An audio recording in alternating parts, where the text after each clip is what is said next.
नमस्ते, जय हिंद। स्वागत है आपका एक बार फिर से हमारे यूट्यूब चैनल जीके ड्राइवर में। दोस्तों, आज के टॉप 5 करंट अफेयर्स में मैंने बहुत ही महत्वपूर्ण क्वेश्चन को शामिल किया है। अगर आप लोग कोई भी वनडे एग्जाम देने जाते हैं, यानी कि जैसे मान लीजिए आप लोग पीसीएस प्रीलिम्स भी देने जाते हैं, तो इसके लिए भी जो भी करंट अफेयर आप लोग इकट्ठा कर रहे हो, उसमें ये टॉपिक बहुत ही महत्वपूर्ण है। चाहे आप यूपी पीसीएस देने जा रहे हो, चाहे बिहार पीसीएस आप देने जा रहे हो, जो भी एग्जाम देने जा रहे हो, या कोई एसएससी का एग्जामिनेशन है, कोई भी वनडे एग्जामिनेशन है, उसमें ये सारे प्रश्न बहुत ही महत्वपूर्ण है। ठीक है ना? तो आप मेरे इस क्लास को खुद देखिए और अपने मित्रों तक शेयर कीजिए, ताकि आपके मित्र भी इसका लाभ पाएं। अगर आप लोगों ने इस क्लास को एक बार शेयर किया और जो है थोड़ा सा मेरा सहयोग किया, तो मैं निश्चित ही आपके लिए और अच्छे अच्छे चीजों को लेकर आऊंगा, ताकि आपके एग्जामिनेशन में थोड़ा सा आपको मदद मिल सके। तो आइए बहुत बातचीत ना करते हुए सीधे क्लास पर चलते हैं और आज शुरू करता हूं आज का पहला प्रश्न। पहला प्रश्न है, भारत सरकार ने हाल ही में उत्तर प्रदेश के कतरनिया घाट वन्य जीव अभ्यारण्य में कितने युवा घड़ियाल नदी में छोड़े हैं? कितने युवा घड़ियाल?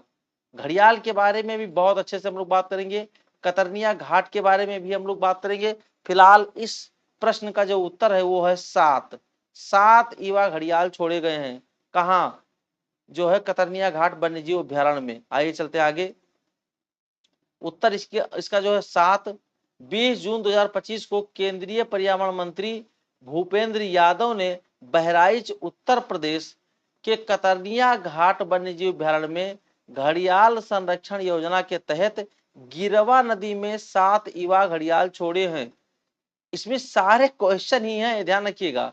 यह कदम घड़ियाल प्रजाति को पुनर्स्थापित करने और जैव विविधता को सुरक्षित रखने के लिए जो है उठाया गया है। दुधवा टाइगर रिजर्व का यह हिस्सा है। कौन? कतरनिया घाट वन्यजीव अभ्यारण्य। और जो है प्रसिद्ध नदी यहाँ इसके बीच में बहती है, गिरवा नदी। ये जो है घड़ियाल और डॉल्फिन संरक्षण हेतु है। ठीक है ना? अब घड़ियाल के बारे में थोड़ी बात याद रखिए। IUCN की जो रेड लिस्ट है, उसमें घड़ियाल को क्रिटिकली इंडेंजर्ड में रखा गया है। क्रिटिकली इंडेंजर्ड में रखा गया है, ध्यान रखिएगा, बहुत ही इंपॉर्टेंट है। तो भैया ये कतरनिया घाट वन्यजीव अभ्यारण्य किस जिले में है? बहराइच में है। ठीक है ना?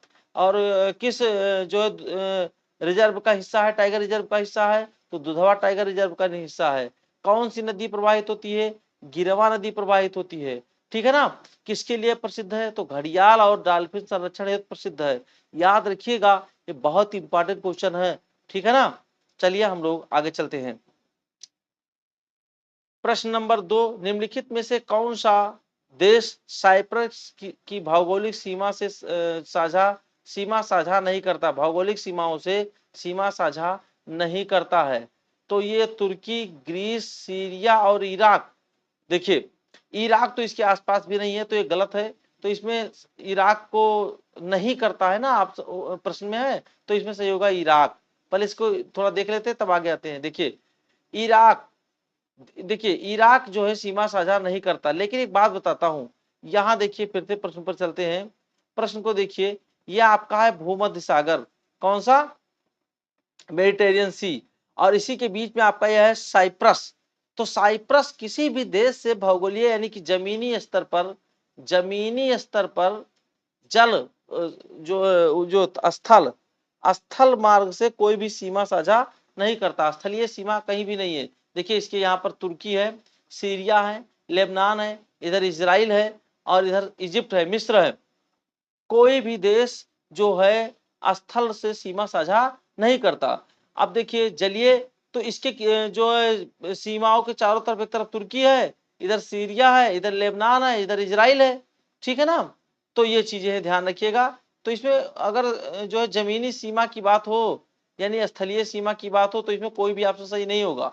ठीक, लेकिन नजदीक देखा जाए तो तुर्की भी नजदीक है, ग्रीस यानी कि जो यहाँ ग्रीस यहाँ इधर है, हाँ ये ग्रीस है, ये भी थोड़ा सा है ही, सीरिया तो है ही, लेकिन इराक जो है नहीं है। इराक यहाँ पर है, तो ये इससे ज्यादा दूर है। ठीक है ना? तो चलिए इसका व्याख्या करते हैं। साइप्रस महाद्वीपीय स्थिति इसकी कहाँ है? भौगोलिक स्थिति भौगोलिक रूप से एशिया में है, परंतु राजनीतिक रूप से यूरोप से संबद्ध है। ठीक है ना। हाँ, भूमध्य सागर से जो है ये इसमें है। इसका समुद्री पड़ोसी क्या है? तुर्की, सीरिया और लेबनान, ये तीनों समुद्री पड़ोसी हैं। ठीक है। इजराइल और मिस्र क्या है? ये दक्षिणी पश्चिम में है। ठीक। अब कोई जमीनी सीमा नहीं है। साइप्रस पूर्णतः प्रायद्वीपीय देश है। ऐसी कोई जमीनी सीमा किसी देश से नहीं लगती। साइप्रस की राजधानी कहाँ है? निकोसिया है। और इसकी मुद्रा अगर बात की जाए तो इसकी मुद्रा है यूरो।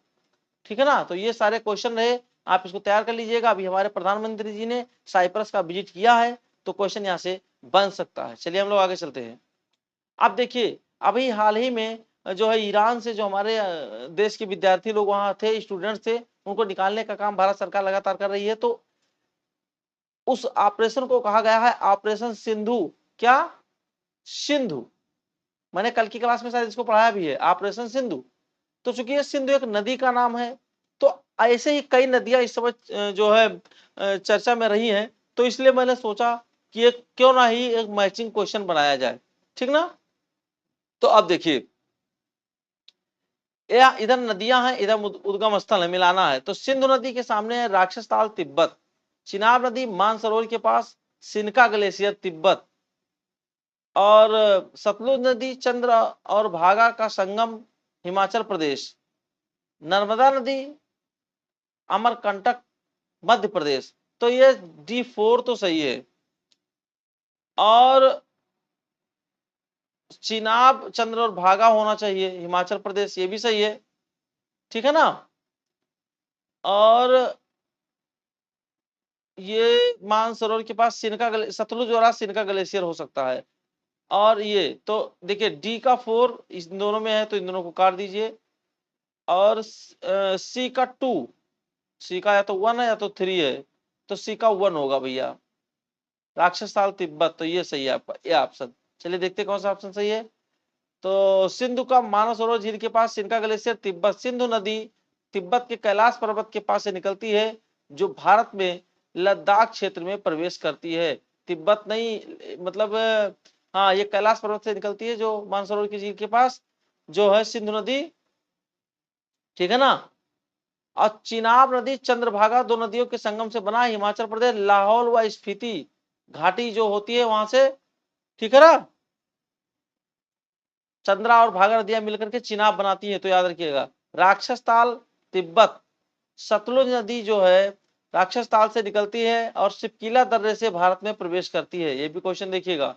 नर्मदा अमरकंटक के पठार से निकलती है मध्य प्रदेश से। ठीक है ना।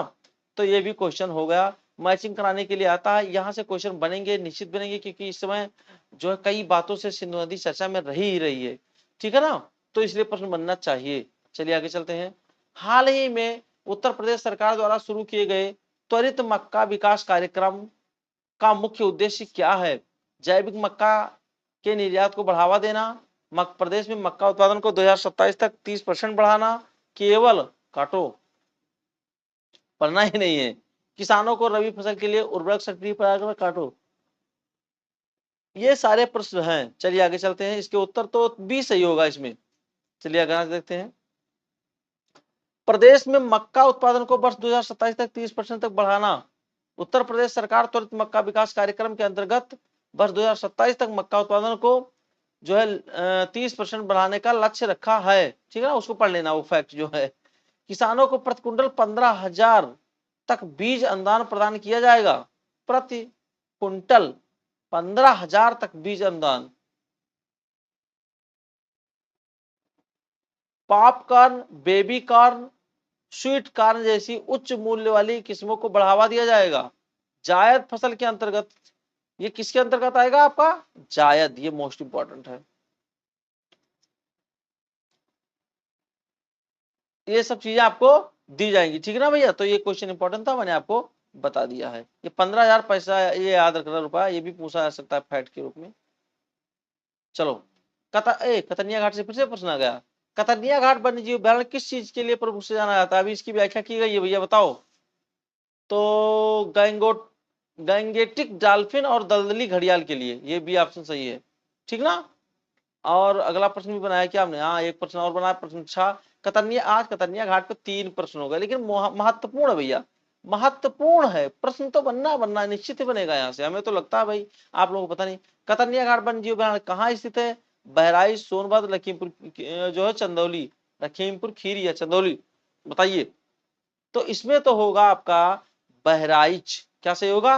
बहराइच। आप लोग रोजाना मेरे साथ जुड़ते हैं, 5 प्रश्नों को हल करते हैं, कभी कभी 6 प्रश्न मैं बना देता हूं।